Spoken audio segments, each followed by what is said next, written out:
Bien-aimés frères et sœurs en Jésus, la grâce, la paix et la miséricorde nous sont données de la part de Dieu le Père et de Jésus-Christ, son Fils, notre Sauveur.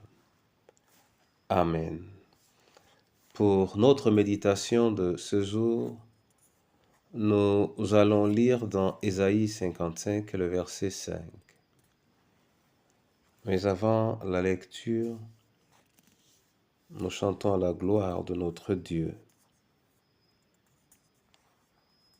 Un cantique de vie qui parle du sang de Jésus.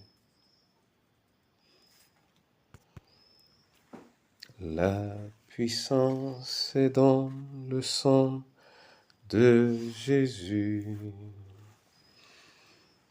La puissance est dans le sang de Jésus.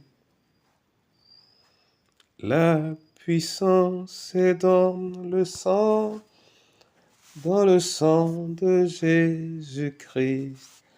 La puissance est dans le sang de Jésus.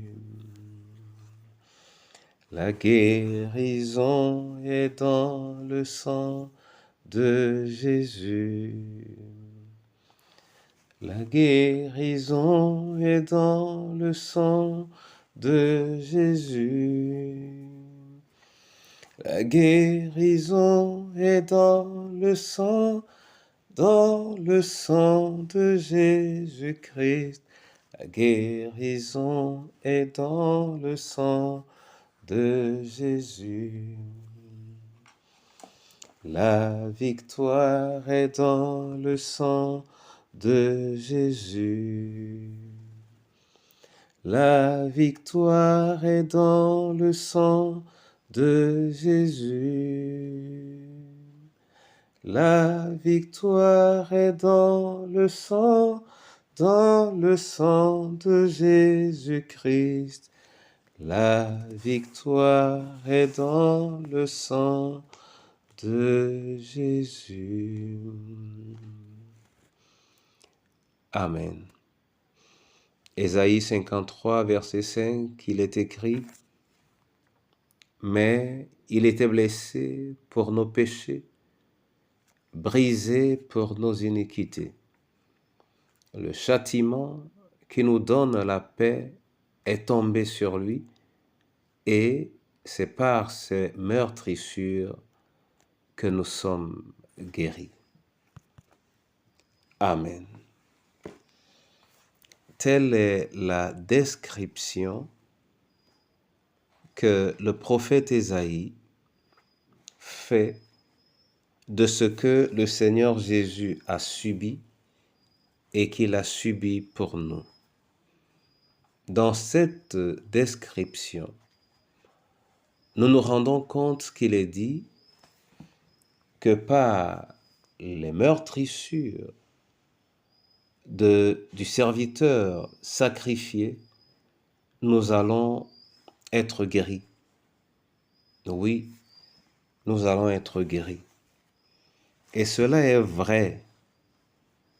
Je ne sais pas quel type de maladie chacun d'entre nous a porté, peut-être avec désespoir, que ce soit une maladie physique, que ce soit une maladie morale, que ce soit une maladie spirituelle, d'ailleurs connue ou inconnue. La parole de Dieu nous déclare que par les meurtrissures de notre Sauveur, nous sommes guéris.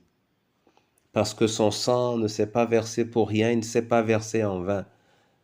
Ce sang a de l'importance, il a de l'efficacité dans ta vie et dans ma vie. Ma prière ce jour est qu'à la lumière de cette parole, chacun puisse la prendre comme sa parole propre et qu'il soumette, quelle que soit la maladie qu'il connaît ou qu'il soupçonne, à la présence de Jésus sacrifié sur la croix. Qu'il soumette cette maladie à la présence du sang de Jésus versé sur la croix. Et le Seigneur opérera quelque chose pour les uns et les autres. Qu'il nous donne donc de confesser cette parole de manière efficace et que nous puissions dire, chacun en ce qui le concerne, mais il était blessé pour mes péchés, brisé pour mes iniquités. Le châtiment qui me donne la paix est tombé sur lui, et c'est par ses meurtrissures que je suis guéri.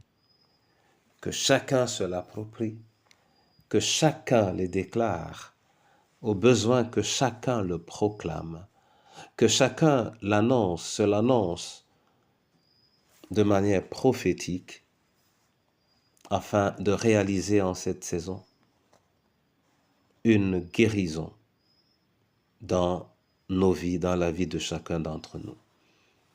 Que l'Éternel bénisse sa parole et qu'il en bénisse l'usage, au nom du Père, du Fils et du Saint-Esprit. Amen. Seigneur, je te bénis et je te rends grâce pour ce jour, pour la vie et pour la parole. C'est la parole de notre restauration, c'est la parole de notre guérison. Donne-nous de nous l'approprier, donne-nous de la déclarer, donne-nous de la proclamer. Que cette parole devienne pour nous un décret par toi signé et qui s'accomplit nécessairement dans la vie de tes enfants. Que cela soit la grâce des veufs, des veuves et des orphelins. Que cela soit la grâce au sein de nos différentes familles, Seigneur. Que cela soit la grâce de ton Église, dont la maladie la plus profonde est la déconsidération de tes préceptes et de tes décrets, et la mise en marge de ce que tu nous as donné comme promesse certaine. Viens dans ce processus, restaurer ton peuple à la lumière de cette parole, au nom de Jésus.